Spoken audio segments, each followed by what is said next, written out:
Fala, meus amores, professor Clebinho na área para mais uma aula de física termodinâmica. Essa aula é a primeira na sequência das aulas que farão o tema termodinâmica chegar até você. É claro que essa aula não vai direto para as leis da termodinâmica, ela é uma introdução, então a gente vai estudar as características dos gases ideais. Pois então, você precisa se inscrever, se é que você ainda não está inscrito aqui no canal, deixar o seu joinha, comentar alguma coisa. O que é que você acha dessas aulas? Elas estão te ajudando? Se dá para melhorar alguma coisa, coloca a tua sugestão. Se eu falei alguma coisa que não estava coerente, escreve lá também e a gente vai buscar tentar trazer para vocês sempre o melhor material disponível para te ajudar na prova de física do Enem, tá bom? Eu acho que você já deve ter notado que eu vim hoje com uma camisa diferente, não é isso? Pois então, o que é que essa camisa tem diferente? Vou fazer merchan de vendedor de camisa? Não, não é isso. Isso aqui é um prêmio de reconhecimento da Microsoft. A gente participou de um concurso de inovação na educação e a gente ganhou o prêmio de professor especialista em educação inovadora. E aí eu estou aqui me mostrando um pouquinho com esta premiação da Microsoft. Tá pronto? Pegou seu papel, sua caneta? Já se inscreveu? Deixou um joinha? Então se prepare que a nossa aula começa logo depois da vinheta. Simbora! Olá, meus amores, sejam bem-vindos, sejam bem-vindas. Mais uma aula de física agora para começar. Já prepare aí o seu papel e a sua caneta, que essa é a primeira aula de uma sequência de aulas sobre termodinâmica. Pois é, um tema extremamente presente nas provas, muito importante, extremamente relevante para você que quer tirar uma boa nota, aumentar a quantidade de acertos, tá bom? Então, essa aula vai começar estudando sobre os gases. O que é um gás ideal, por exemplo? Você sabe qual é a diferença de um gás real para um gás ideal? Sabe não? Tá pronto então para começar a nossa aula? Vamos começar então. Simbora! Meus amores, seguinte, o que é que a gente trouxe para a aula de hoje? A introdução ao estudo dos gases. E aí eu já te apresento, sem muito arrudeio, direto ao ponto, a nossa primeira pergunta, que é: gás perfeito? O que é um gás perfeito? Veja bem, primeiro você precisa saber que o gás ele pode ser chamado de perfeito ou... Deixa eu só diminuir a espessura dessa caneta. Tá bom. Ou ideal. Ideal. Olha aí, ó. Essas duas expressões elas podem aparecer em uma prova. E o que é que esses gases vão significar? Existe uma diferença entre aquilo que é real e aquilo que é ideal. Qual que é a diferença? Aquilo que é ideal, ele só existe no campo das ideias, então é algo teórico, é algo que na prática não existe. Mas o que é que a gente faz? A gente procura analisar a situação trazendo um modelo que mais se aproxime daquilo que é ideal. Então a gente vai estudar os gases, mas só vamos dar atenção àqueles gases cujas características se aproximam do que seria um gás ideal. Então a nossa primeira conversa é sobre o que é o gás ideal. E aí eu já te trago essa figura. Uma figura que é meio assustadora assim no primeiro momento, né? Porque ela tem muita informação, é um gráfico aqui. Mas vamos fazer uma leitura rápida dessa figura. O que é que você está vendo aqui, ó? Primeiro nós temos um plano cartesiano, né? Nós temos um gráfico. E esse gráfico ele possui 4 curvas desenhadas. Tem a curva vermelha, a curva verde que é contínua, a verde que é pontilhada e a curva azul. Esse tipo de gráfico já foi discutido em uma aula anterior a essa, que é a aula sobre diagrama de fases. E o que é um diagrama de fases? É justamente a figura que você está vendo aqui do lado. Nessa figura, o que é que a gente tem? A gente tem alguns espaços bem determinados. Por exemplo, deixa eu pegar aqui uma outra cor de caneta para ficar fácil da gente destacar. Dá uma olhada só. A gente tem esse ponto que está aqui à esquerda. Tá vendo essa região aqui? Pronto. Ficou feio, não foi minha figura, mas é só para você localizar ela aqui. Pronto. Qualquer substância tem uma figura desse porte, desse tipo, desse modelo, com algumas, obviamente, variações para descrever a sua fase, se ela está sólida, se ela é líquida ou se ela é gasosa. Então, toda vez que uma substância tem uma coordenada aqui dentro, e que coordenada é essa, professor? Veja bem, é um valor para a pressão, olha aí, para a pressão, e um valor, aqui embaixo, ó, para a temperatura. Opa, não foi. Foi?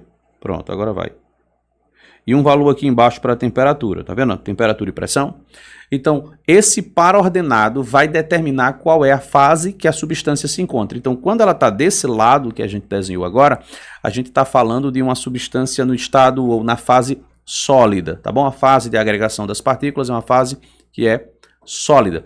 Agora, se a gente aumenta essa temperatura, se a gente tira ela daqui, ó, e a gente traz ela para um valor maior, essa substância nessa mesma pressão pode passar para a fase líquida, né?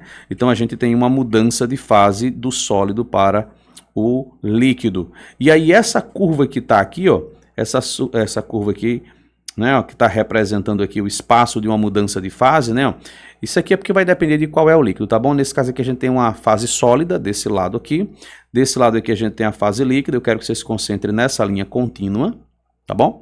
Aqui é quando ele passa para a fase líquida, e se a gente aumentar ainda mais a temperatura, se ela vier para esse lado aqui, ó, se ela vier para esse lado, a temperatura aumentou.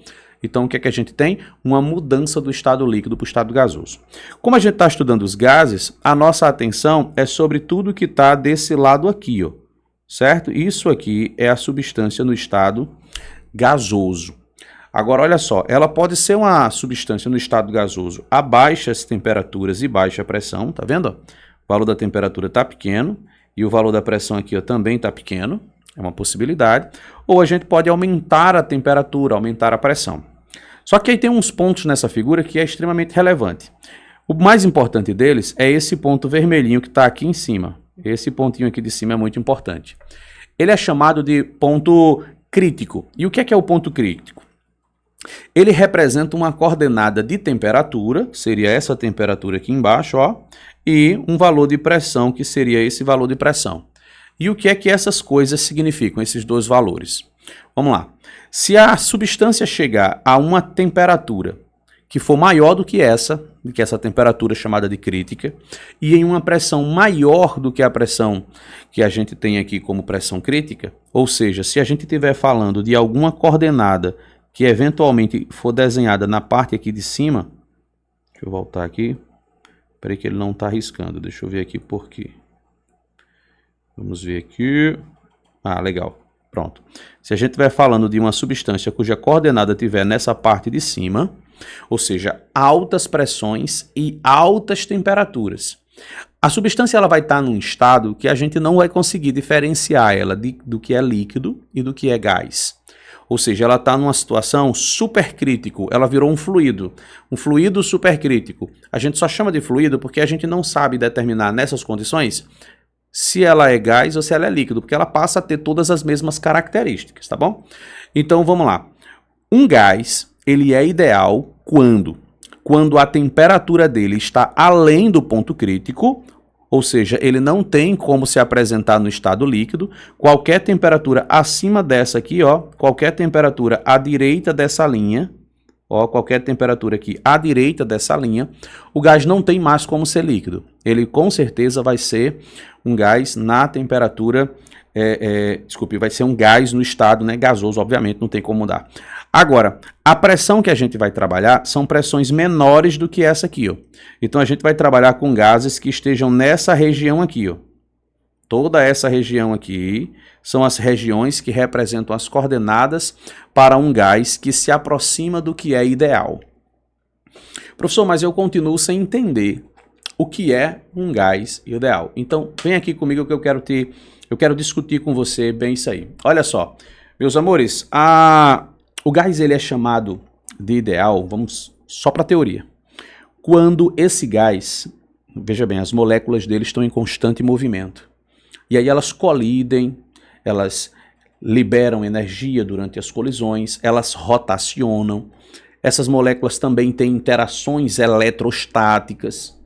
Agora, qual seria a situação mais fácil de ser analisada? A mais fácil de ser estudada? É se a gente imaginar que esses gases, essas partículas estão muito distantes umas das outras. Imagine que a distância entre as moléculas é tão grande que qualquer interação eletrostática tornou-se insignificante. Imagine que essa distância é tão grande que o próprio tamanho das moléculas se tornou insignificante comparado a isso. E aí eu não preciso levar em consideração as dimensões da molécula, ou seja, já facilitou um pouco mais. Durante essas colisões, a gente não vai ter desperdício de energia, mas vamos ter colisões que são perfeitamente elásticas. Observe que eu estou citando características de casos que são ideais. A gente não vai ter uma colisão exageradamente elástica, perfeitamente elástica. Sempre haverá um pouquinho de desperdício de energia, não é assim? Mas a gente vai imaginar, ou seja, idealizar um gás com essas propriedades. Na prática isso não existe, mas o que é que a gente faz? Analisa os gases que mais se aproximam disso. Se o gás está em alta pressão, as moléculas se aproximam mais umas das outras, então ele se distancia desse conceito de gás ideal. Então o melhor é que a gente estude gases que estão a baixa pressão, porque em ambientes de baixa pressão essas moléculas elas se distanciam mais umas das outras, aumentando a distância e fazendo com que esse gás passe a ter propriedades que são mais parecidas com a de um gás ideal. Quanto à temperatura desse gás, o ideal é que esse gás esteja em alta temperatura, porque o movimento vai ser muito rápido e aí as colisões vão ser muito violentas. Se houver desperdício, esse desperdício será insignificante, devido a essa alta velocidade das partículas. Então a gente considera isso. Agora você talvez me diga assim, professor, mas o senhor falou que é altas temperaturas, mas altas quanto? Que valor de temperatura é esse que a gente precisa levar em consideração para saber se o gás é ideal ou não? Pois então, essa temperatura, ela se compara à temperatura do ponto crítico. Se o ponto crítico ele for na temperatura em torno, por exemplo, de 200 graus negativos, pois é, os gases que a gente expira, né, no dia a dia, na nossa atmosfera, essa coordenada do ponto triplo, do ponto crítico, tem valores muito pequenos para a temperatura. Então, o que é que vai acontecer? Qualquer temperatura ambiente já será muito maior que a temperatura do seu ponto crítico. E quanto à pressão, imagine o seguinte, imagine um gás onde a pressão do seu ponto crítico fosse de 50 atm. Então 1 atm, 2, 3, 10 atms, as situações que a gente vivenciaria no nosso cotidiano, ainda assim são pressões muito menores do que a pressão do seu ponto crítico. Agora, imagine que a gente vai fazer uma experiência onde a gente vai colocar esse gás submetido a pressões de 70, 80, 90 atm, né? Então a gente extrapolou muito o valor da pressão do ponto crítico. Então esse gás ele já não tem mais as características de um gás ideal, o que faz com que a gente tenha dificuldades de prever o que acontecerá com esse gás.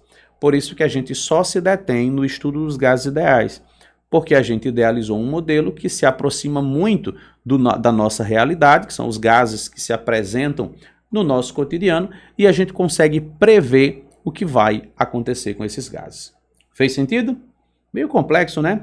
E essa historinha que eu lhe contei, ela resumidamente é chamada de teoria cinética dos gases ideais. Eu estou dizendo para você quais são as características de um gás ideal. Belezinha? Então vamos voltar para a nossa discussão. Olha só, mais adiante, deixa eu passar aqui a página e foi, pronto.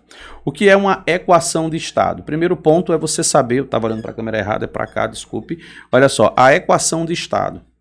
Os gases, encontram-se em algumas condições. Isso é chamado de estado. Veja bem, estado não é sólido, líquido e gasoso, porque a gente está falando só de gases. Só que esses gases podem estar em diferentes configurações. Esse estado leva em considerações algumas variáveis, que a gente chama de variáveis de estado. Deixa eu pegar aqui uma caneta e vamos lá. Vamos começar aqui com as variáveis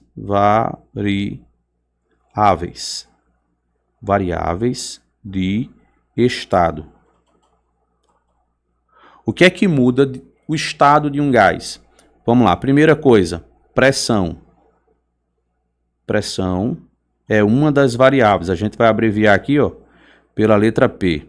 Além da pressão, o volume de um gás. Volume. A gente vai abreviar volume pela letra V. E por último, pressão, volume e temperatura. Temperatura. Pronto. E a gente vai abreviar a temperatura pela letrinha T. Pronto. Essas três grandezas definem o estado em que um gás se encontra. Por exemplo, no ambiente onde eu estou agora, tem gases, tem ar nesse ambiente. E esse gás, ele encontra-se a uma certa pressão, ocupando um certo volume e em uma certa temperatura. Essas três configurações juntas definem o estado em que o gás se encontra. Se eu altero essas variáveis, o estado passa a estar em um outro estado. Olha só.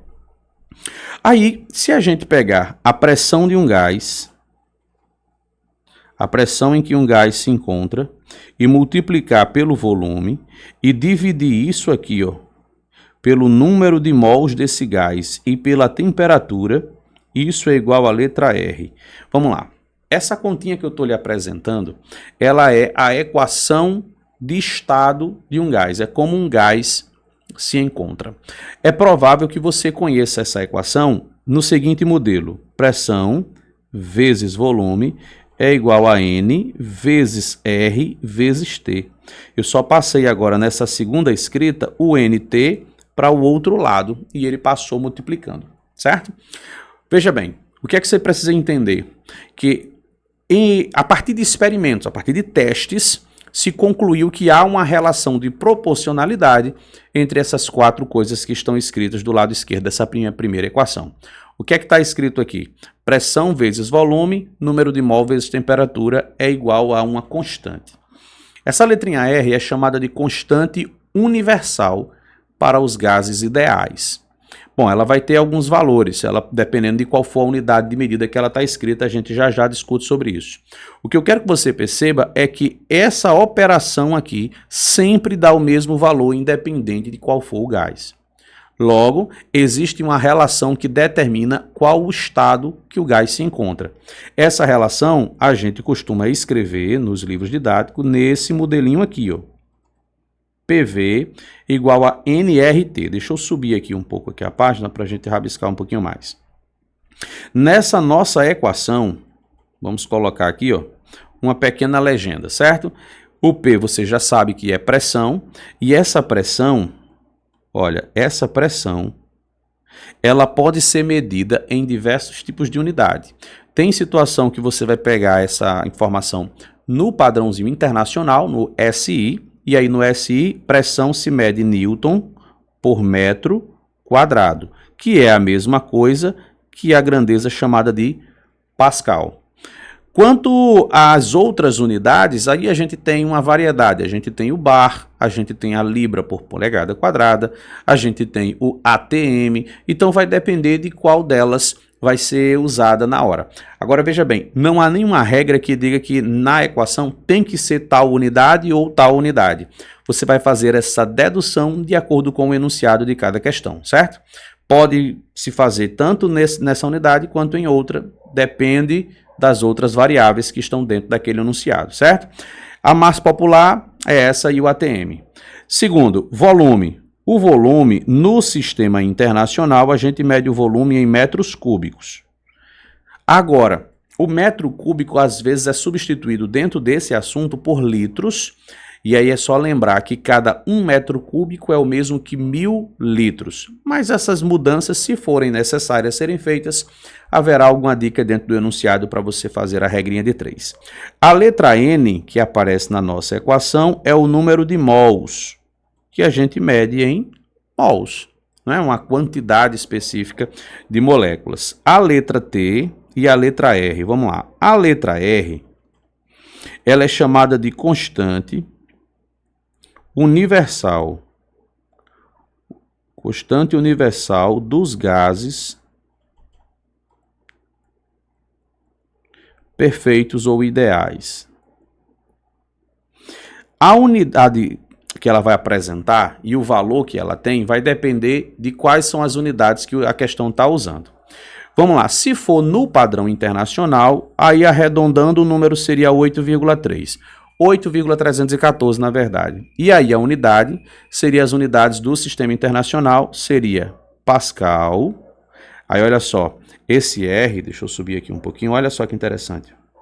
O R é o resultado dessa conta, então é unidade de pressão vezes unidade de volume. Então, ó, Pascal vezes, aí a unidade de volume, metros cúbicos. Metros cúbicos. Aí, ó, tem a barrinha da divisão, então vamos dividir aqui, ó, e aí vem a unidade de mols. mol vezes a unidade de temperatura. E aqui vem um detalhe. Qual é a temperatura que a gente vai usar? Kelvin é a nossa temperatura. Aqui tem um ponto extremamente importante a ser discutido.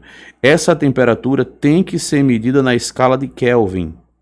Se você for fazer uma continha e você usar a temperatura em outra escala que não seja de Kelvin, certamente você vai errar a questão. Professor, eu tenho uma questão que pede para eu calcular um valor de temperatura final. Aí eu tenho uma temperatura inicial citada no enunciado e já está em graus Celsius. E lá nas alternativas, a temperatura final também já está em graus Celsius. Eu posso fazer essa conta desse jeito? E a minha resposta é não, você não pode fazer em graus Celsius, você vai errar sua questão. O que é que você deve fazer? Transforme o valor que está em graus Celsius para os kelvins. Como é que você faz isso? Na aula de termometria eu te ensinei isso. Se você não assistiu essa aula, volte que é a primeira aula dessa sequência aqui, dessa playlist. Então você pega a temperatura que está em Celsius, soma 273. Por exemplo, 27 graus Celsius mais 273 corresponde a 300 Kelvin. Faça a conta com 300 Kelvin. Lá no final, se a alternativa tiver em graus Celsius, você traz esse valor que você tem para a unidade do grau Celsius de volta. Como? Pega os valores que estão em Kelvin e retira dele, subtrai dele 273 e ele volta a ser o valor em Celsius. E aí marca. Mas se durante a continha você for fazer já com os Celsius, você vai cometer uma falha muito séria, tá bom? O porquê disso, né? Por quê, professor? Vou lhe falar bem resumidamente. Observe que na nossa expressão matemática dessa questão, o t ele aparece como um divisor. Né? Então a gente não pode fazer uma conta de dividir com o divisor ou o denominador da fração sendo zero. Então não existe uma fração onde o denominador seja igual a zero. Em outras palavras, a gente não pode usar uma escala que admita a possibilidade de existir um zero. Existe 0 graus Celsius? Sim. E nos Fahrenheit? Também. Agora, quando a gente fala de Kelvin, estamos falando de uma escala absoluta. 0 Kelvin seria exatamente a temperatura onde as partículas não teriam agitação nenhuma. O zero realmente significaria grau de agitação inexistente, que na prática não existe. Então, não existe, na prática, o zero absoluto. Consequentemente, é essa a escala que a gente vai usar para fazer as nossas contas do estudo dos gases. Tudo certo? Tudo combinado?